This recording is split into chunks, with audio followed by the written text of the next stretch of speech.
Hello students, welcome to Binita Tutorial. আমি যেহেতু অসমীয়া syllabus তন্নকে আলোচনা কৰিছো আজি আমি সিলেবাস মতে চিঠি আলোচনা কৰিম চিঠি যেহেতু দুই প্ৰকাৰৰ আহিব এখন হৈছে পাৰ্সোনাল চিঠি ব্যক্তিগত চিঠি আৰু এখন হৈছে অফিচিয়েল চিঠি কাৰ্যালয়ত লিখা চিঠি আজি আমি পাৰ্সোনাল চিঠিৰ ওপৰত ডিসকাস কৰিম এখন এনেকুৱা এখন চিঠি 2023 ত আহিছিলে 2023 ত আহিছে বুলি এবাৰ যে নাহিব তেনে কোনো কথা নাই কাৰণ CBSE ৰ কোৱেশ্চন সেট তিনটা থাকে হেকাৰণে প্ৰতিটো সেটত বেলেগ বেলেগো থাকিব পাৰে হেকাৰণে 2023 দিলে যে এবাৰ নিদিব তেনেকুৱা কোনো কথা নাই এবাৰো দিব পাৰে এতিয়া চোৱা চিঠিখন হৈছে কি তোমাৰ বিদ্যালয়ত অলপতে অনুষ্ঠিত হৈ যোৱা সাংস্কৃতিক অনুষ্ঠানটোৰ বিষয়ে জনাই তোমাৰ বন্ধুলৈ এখন চিঠি লিখা ঠিকনাবোৰ সাংকেতিক আখৰত লিখিবা মানে ঠিকনাত তুমি তোমাৰ ঠাইডখৰ কোনডখৰ ঠাইত তুমি দিছা কোনডখৰ স্থানত তুমি আছা সেইবিলাক দিব নালাগে আৰু বন্ধুৰ নামও দিব নালাগে হল ঠিকনাবিলাক সাংকেতিক হ'ব লাগে এতিয়া উত্তৰটো চোৱা মৰমৰ বন্ধু ক বাওঁফালে লিখিবা কি মৰমৰ বন্ধু ক আৰু সোঁ সাইডে দেখা পাইছেনে সোঁ সাইডে ওপৰত লিখিবা স্থান জেনেৰেলি ইয়াতে য'ৰ পৰা চিঠিখন লিখা যায় ধৰা গুৱাহাটীৰ পৰা লিখিছা ডিব্ৰুগড়ৰ পৰা লিখিছা লখিমপুৰৰ পৰা লিখিছা শিৱসাগৰৰ পৰা লিখিছা ইয়াতে সেই শিৱসাগৰ জেগাডখৰৰ নামটো লিখা যায় আৰু তলত তাৰিখটো লিখা যায় তাৰিখটো তোমালোকে পৰীক্ষা হলৰ তাৰিখটো দিবা গম পাইছানে যেহেতু এইটো তাৰিখ তোমালোকে তাত লিখি থাকিবা পৰীক্ষাৰ তাৰিখটো দিবা এতিয়া চোৱা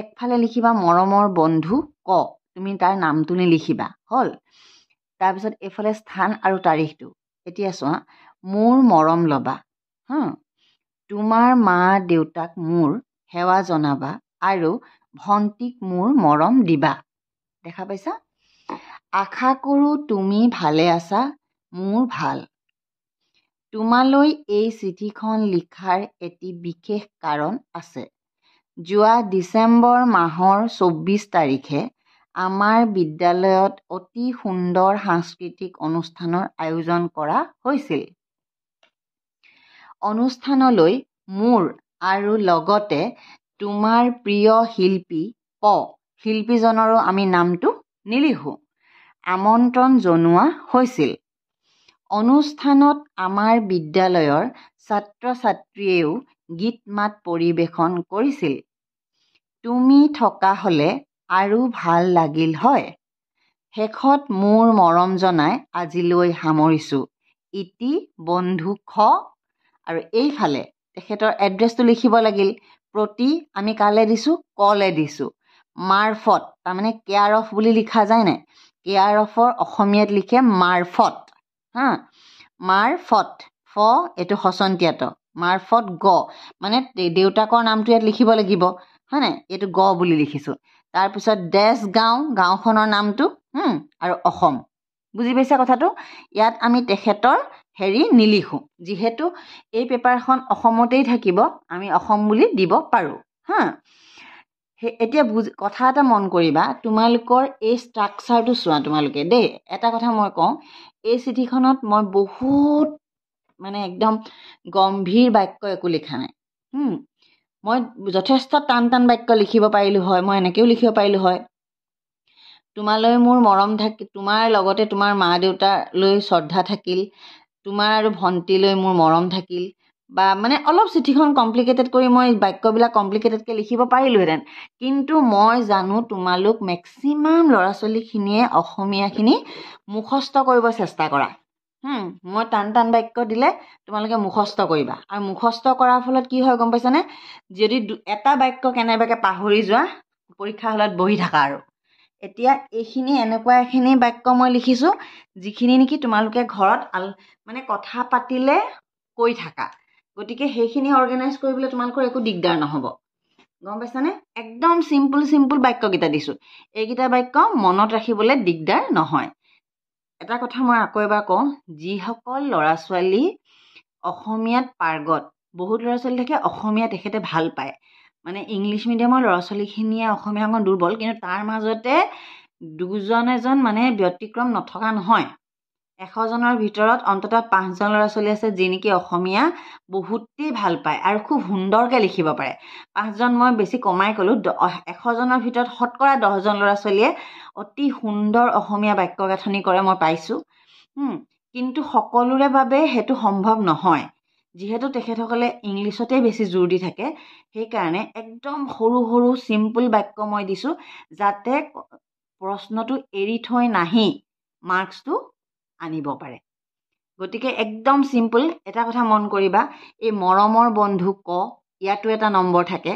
স্থান টাং, ইয়াতো এটা নম্বৰ থাকে। তোমালোকে টাং শব্দটো লিখিব নালাগে, জাষ্ট ডেটটো দি দিলেই হ'ব। তাৰপিছত এয়া প্ৰথমতে যিটো পেৰেগ্ৰাফ লিখিবা, ধৰা তুমি মৰম দিবা, মা দেউতাক শ্ৰদ্ধা দিবা, তাতো এটা নম্বৰ থাকে, 1 নম্বৰ থাকিলে। ভিতৰৰখিনিত নম্বৰ এটা থাকিলে, প্লাছ আকৌ তলত ইতি বন্ধু খ, ইয়াতো এটা নম্বৰ থাকিলে, আৰু এইখিনিতো এটা নম্বৰ থাকিলে। এনেকৈ বাকচ বনাই যে এড্ৰেছটো দিবা, তাতো নম্বৰ থাকিলে। গতিকে এই চিঠি পত্ৰ তোমালোকে ঘৰত মই পঢ়ি যোৱা নাই, এৰি থৈ নাহিবা। এইকেইটা মিলাই ধৰা তোমাৰ 1 নম্বৰ, এই দুটা মিলাই 1 নম্বৰ, 2 নম্বৰ আহিলে। এই প্ৰথমৰ কথাখিনিত 1 নম্বৰ, 3 নম্বৰ হ'ল, আৰু মাজৰ এইখিনিত তোমাৰ 2 নম্বৰ। গম পাইছা কথাটো? তেনেকৈ 5 নম্বৰটো ভাগাই দিব, ভাগাই তোমালোকক নম্বৰটো দিব। গতিকে তোমালোকে এৰি থৈ নাহিবা আৰু যথেষ্ট সুন্দৰকৈ। এইখন মই এখন মাত্ৰ দিছোঁ, মই আৰু লাহে লাহে দিম। তুমি ভাল পোৱা এখন বিশেষ কিতাপৰ, তুমি এখন এনেকুৱাও আছে কুৱেশ্যন পেপাৰ মই পাইছোঁ, 18ত আহিছিলে নে 20ত আহিছিলে নাজানো। তুমি ভাল পোৱা কিতাপখনৰ বিষয়ে জনাই, তুমি অলপতে তুমি পঢ়া কিতাপখনৰ বিষয়ে জনাই তোমাৰ বন্ধুলৈ এখন চিঠি লিখা, সেইটোৱে আহিছিলে। তাৰপিছত তোমাৰ পৰীক্ষাৰ খবৰ জনাই মামালৈ এখন চিঠি লিখা, সেইটোও আহিছিলে। আমি লাহে লাহে ডিছকাছ কৰিম। আজি তোমালোকৰ মই বাৰে বাৰে কৈছোঁ, এখন বহী কৰা, বহীত এইবিলাক লিখি যোৱা। বেছি দীঘল ভিডিঅ' নহয়, অকণমান দেৰি লাগিব, তোমালোকে লিখি যোৱা। একবাৰ মই আকৌ পঢ়ি দিছোঁ। মৰমৰ বন্ধু ক, মোৰ মৰম ল'বা, তোমাৰ মা দেউতাক মোৰ সেৱা জনাবা, আৰু ভণ্টিক মোৰ মৰম দিবা। আশা কৰোঁ তুমি ভালে আছা, মোৰ ভাল। তোমালৈ, পেৰেগ্ৰাফটো চেঞ্জ কৰি দিবা। তোমালৈ এই চিঠিখন লিখাৰ এটি বিশেষ কাৰণ আছে। যোৱা ডিচেম্বৰ মাহৰ 24 তাৰিখে আমাৰ বিদ্যালয়ত অতি সুন্দৰ সাংস্কৃতিক অনুষ্ঠানৰ আয়োজন কৰা হৈছিল। অনুষ্ঠানলৈ মোৰ আৰু লগতে তোমাৰ প্ৰিয় শিল্পী পক আমন্ত্ৰণ জনোৱা হৈছিল। অনুষ্ঠানত আমাৰ বিদ্যালয়ৰ ছাত্ৰ ছাত্ৰীয়েও গীত মাত পৰিৱেশন কৰিছিল। তুমি থকা হ'লে, ইয়াতে এটা বাক্য লিখিব পাৰা এইডোখৰতে, অনুষ্ঠানটিত আমি বহুত ফূৰ্তি কৰিছিলোঁ, সেইটো লিখি দিব পাৰা। তুমি থকা হ'লে আৰু ভাল লাগিল হয়। শেষত মোৰ মৰম জনাই আজিলৈ সামৰিছোঁ। একদম চিম্পল চিঠি, তোমালোকে সকলোৱে পাৰিবা। ইতি বন্ধু খ, আৰু এইফালে তোমাৰ প্ৰতি ক, মাৰফত গ, মাৰফত মানে কেয়াৰ অফ দেই, আৰু গাঁও, গাঁও অসম। হ'ল।